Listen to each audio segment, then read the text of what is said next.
नमस्कार बच्चों, कक्षा 8वीं की हिंदी के ऑनलाइन क्लास में आप सभी का स्वागत है। बच्चों, आज हम जो आपकी पाठ्य पुस्तक है बसंत भाग 3 उसमें पाठ 2 को पढ़ेंगे, जिसका शीर्षक है लाख की चूड़ियां। बच्चों, लाख जो है एक लाल रंग का पदार्थ होता है और जिससे चूड़ियां बनाई जाती हैं। यह लाख की चूड़ियां जो है कामतानाथ के द्वारा रचित एक प्रसिद्ध कहानी है। क्या है? कहानी है। बच्चों, हम इस कहानी को पढ़ने से पहले थोड़ा लेखक के बारे में जान लेते हैं। जो लेखक कामतानाथ जी होते हैं, इनका जन्म 22 सितंबर 1935 को लखनऊ के उत्तर प्रदेश में हुआ। इन्होंने अपनी लेखनी के माध्यम से उपन्यास, कहानी, नाटक आदि रचे। इनके प्रमुख रचनाएं हैं जैसे समुद्र तट पर खुलने वाली खिड़की, सुबह होने तक, सब ठीक हो जाएगा, एक और हिंदुस्तान इनकी प्रसिद्ध रचनाएं हैं। इसके अतिरिक्त छुट्टियां इनका प्रसिद्ध उपन्यास है। रिश्ते नाते इनकी प्रसिद्ध कहानी संग्रह है और भारत भाग्य विधाता इनका प्रसिद्ध प्रहसन है। कल्पतरु की छाया इनका उप नाटक है। और इनकी कामतानाथ जी की इन रचनाओं से प्रभावित होकर जो उत्तर प्रदेश हिंदी संस्थान के द्वारा, उत्तर प्रदेश के में जो हिंदी संस्थान है उसके द्वारा इन्हें एक पुरस्कार भी दिया गया और उस पुरस्कार का नाम है साहित्य भूषण। अर्थात इन्हें साहित्य भूषण पुरस्कार देकर उत्तर प्रदेश सरकार के द्वारा सम्मानित भी किया गया। और इस तरह से 25 मई 2015 को इस महान साहित्यकार की मृत्यु हो जाती। तो बच्चों, ये तो पढ़ा हमने कामतानाथ के जीवन के बारे में। अब हम कहानी की तरफ चलते हैं। लाख की चूड़ियां जो है कामतानाथ की कहानी है और इस कहानी में लेखक ने क्या बताने की कोशिश की। देखो बच्चों, जो शहरीकरण होता है, शहरीकरण यानी कहें कि मशीनीकरण या कहें कि औद्योगिक युग के कारण गांव के रहने वाले जो छोटे छोटे ग्रामोद्योग होते हैं उनके उजड़ने की, या गांव के जो लोक कलाकार होते हैं उनकी पीड़ा को इस कहानी के माध्यम से व्यक्त करने की लेखक ने कोशिश की है। लेकिन लेखक के कहने का तात्पर्य यह है कि जैसे मशीनी युग आया तो मशीनी युग के आने के बाद गांव के अंदर जो हाथ का काम करने वाले कलाकार होते हैं या शिल्पकार होते हैं, उनका ये काम जो है, ये धंधा जो पेशा होता है, वो उजड़ने की जो पीड़ा व्यथा इसमें बताने की कोशिश की कि किस प्रकार मशीनीकरण के आने के कारण छोटे छोटे काम, हाथ का काम करने वाले कलाकार होते हैं या तो बेरोजगार हो जाते हैं या फिर अपने पैतृक व्यवसाय को छोड़कर किसी दूसरे व्यवसाय को अपनाने के लिए मजबूर हो जाते हैं। ऐसे ही यहाँ एक बदलू नामक मनिहार की कहानी के माध्यम से लेखक ने इस ग्रामो उद्योग की पीड़ा को व्यक्त करने की कोशिश की है। तो बच्चों, कहानी का सार इस प्रकार है। जो ये कामतानाथ जी होते हैं, कामतानाथ ये लेखक है, ये लेखक है कामतानाथ जी। ये एक छोटा बच्चा होता है। जब ये छोटा बच्चा होता है तो अपने मामा के घर जाता है। कहाँ जाता है बच्चे? अपने मामा के घर जाता है। जैसे तुम छोटे बच्चे हो, आज सभी अपने मामा के घर जाते हो ना, ठीक लेखक भी जब गर्मी की छुट्टियां आती है ना, तो गर्मी की छुट्टियों में अपने मामा के घर जाता है। और छुट्टी चाहे तो 1 महीने की हो या फिर 1.5 महीने की हो, वो सारी छुट्टियां अपने मामा के घर पर ही बिताता है। और उसके मामा के घर पर जाने का एक कारण था ये बदलू मनिहार। तो बच्चों, मनिहार क्या होता है? मनिहार जो चूड़ी बनाने का काम करता है ना, उसको मनिहार कह देते हैं। लेखक कहता है कि उसके गांव में बदलू नाम का एक मनिहार होता था।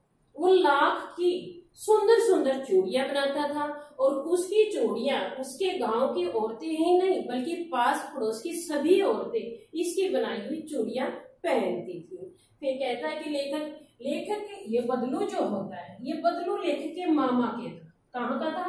बदलू के मामा के गांव का था। बदलू काका जो है लेखक के मामा के गांव का था, इसलिए लेखक ने इसे बदलू काका न कहकर बदलू मामा कहना चाहिए था, मामा कहना चाहिए था। लेकिन गांव के सभी लोग और बच्चे इसको बदलू को बदलू काका कहकर पुकारते थे, इसलिए लेखक भी इन्हें बदलू मामा न कहकर बदलू काका कहकर ही पुकारता था। बदलू जो ये मनिहार होता था, ये लाख की चूड़ियां बनाने के साथ साथ लेखक को सुंदर सुंदर लाख की गोलियां बनाकर भी देता था और इसे बहुत ज्यादा प्यार करता था और इसे लल्ला कहकर पुकारता है। ये बदलू जो मनिहार होता है ना, इसका मकान एक ऊंचाई पर होता है। कहाँ पर होता है? थोड़ा ऊंचाई पर होता है। और इसके घर के आंगन में एक ही नीम का पेड़ होता है। आंगन होता है घर के सामने जो हम खुला मैदान छोड़ देते हैं ना, उसको इसने घर का आंगन बोला।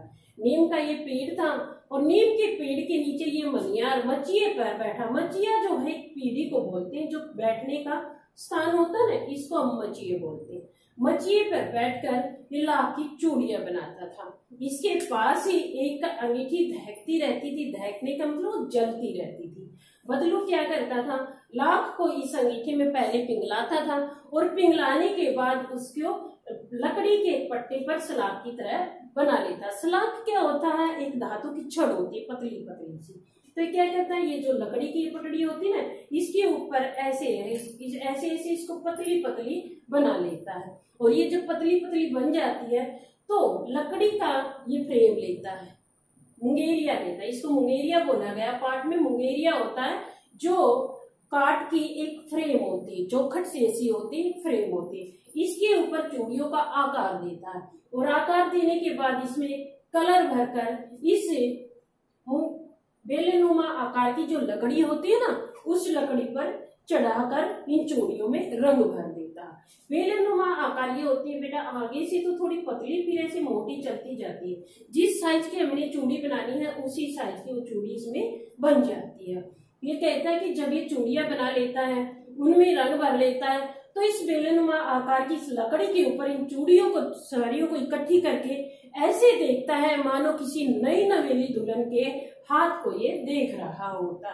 और जब ये चौड़ा बनकर तैयार हो जाता है ना, तो इसको अलग से रख देता है और इस तरह से दिन के में ये 5-7 जोड़े बना लेता है।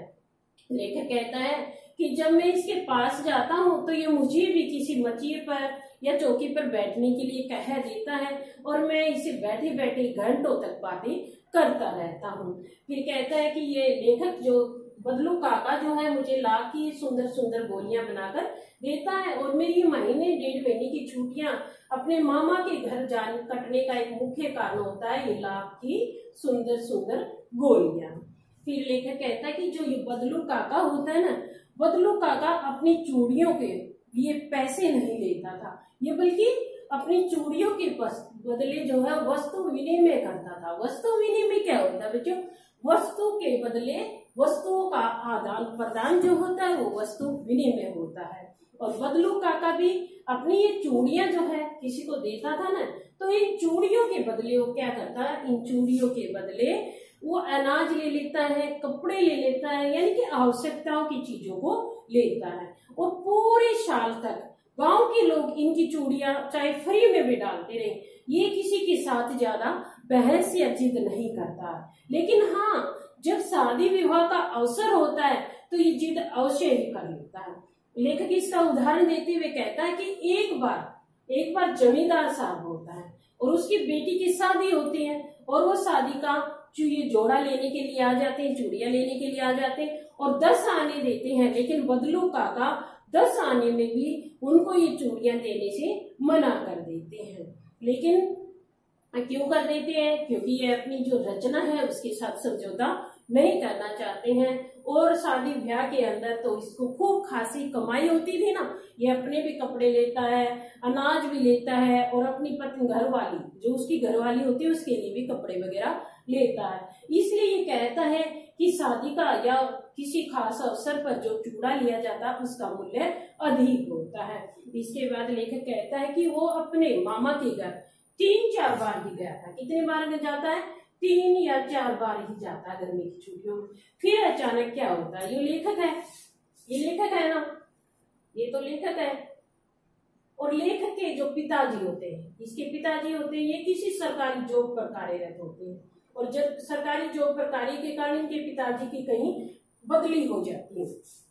बदली होने के कारण लेखक भी अपने पिताजी के साथ चला जाता है और 8-10 सालों के बाद, कितने सालों के बाद आता? 8-10 सालों के बाद अपने मामा के घर दोबारा से आता है। अपने मामा के घर जब दोबारा आता है तो उसकी इस कांच की ये जो गोलियां होती है ना, ये जो लाख की गोलियों में कोई रुचि नहीं रहती है और न ही इसे बदलू काका का ध्यान आता है। फिर एक दिन अचानक क्या होता है, जो लेखक है और इसके मामा की छोटी लड़की होती है, छोटी लड़की आंगन में पैर फिसल कर गिर जाती है और गिरने से जो कांच की चूड़ियां उसकी कलाई में होती हैं वो टूट कर उसके हाथ को जख्मी कर देती है। जब हाथ को जख्मी देखता है तो लेखक उसके हाथ की मरहम पट्टी करता है और मरहम पट्टी करते करते उसे बदलू काका की याद आती है और लेखक अपने बदलू काका से मिलने के लिए चल पड़ता है। जब लेखक बदलू काका के घर पहुंचता है तो बदलू जो है इस नीम के पेड़ के नीचे चारपाई डाले हुए, चारपाई खाट को बोलते हैं, खाट पर लेटा हुआ होता है। लेखक उसे आवाज लगाता है लेकिन एक बार तो बदलू काका उसे पहचान नहीं पाते हैं।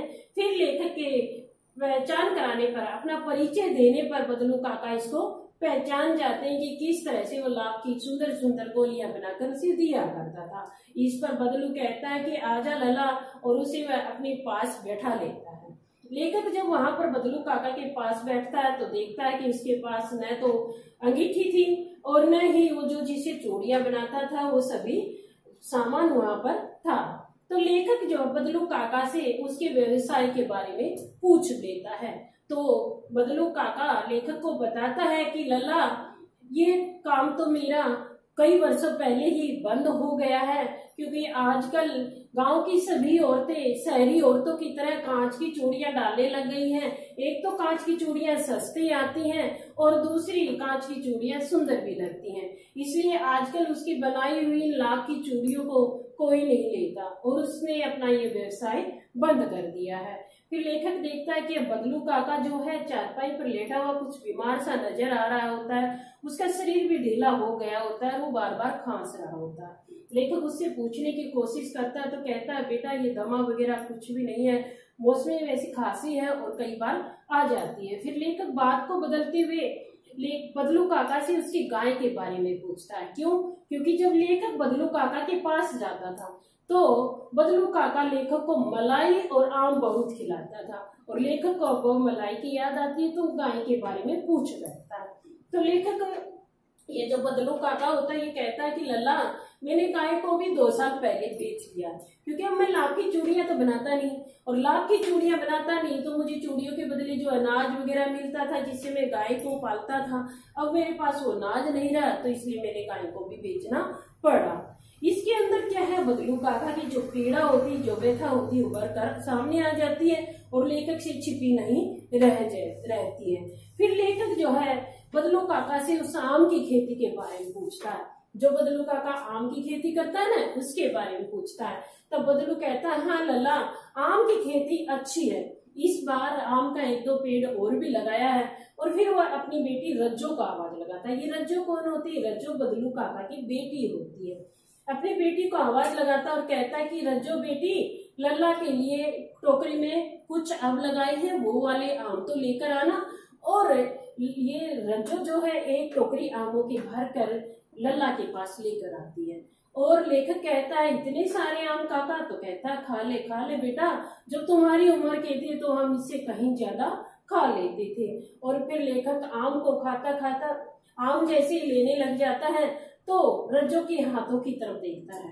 रज्जो के हाथों में आज भी लाख की बनी हुई चूड़ियां होती हैं। लेखक कुछ पूछता उससे पहले बदलू काका ही बोल जाता है और बोलते हुए कहता है कि लला, यही आखिरी जोड़ा है जो जमींदार साहब की बेटी के लिए बनाया था, लेकिन उन्होंने 10 आने दिए जिसमें मैंने देने से मना कर दिया और इसके बाद मैंने कोई चूड़ियां नहीं बनाई है। फिर लेखक क्या करता है, आम को खाता है और अपने घर आ जाता है और लेखक खुश भी होता है। खुश क्यों होता है? खुश इसलिए होता है कि जो बदलू काका था उसने हार मानकर भी हार नहीं मानी, अर्थात उसने अपनी चूड़ियों को जमींदार साहब को 10 आने में न देकर अपनी रचनाओं के साथ में समझौता नहीं किया।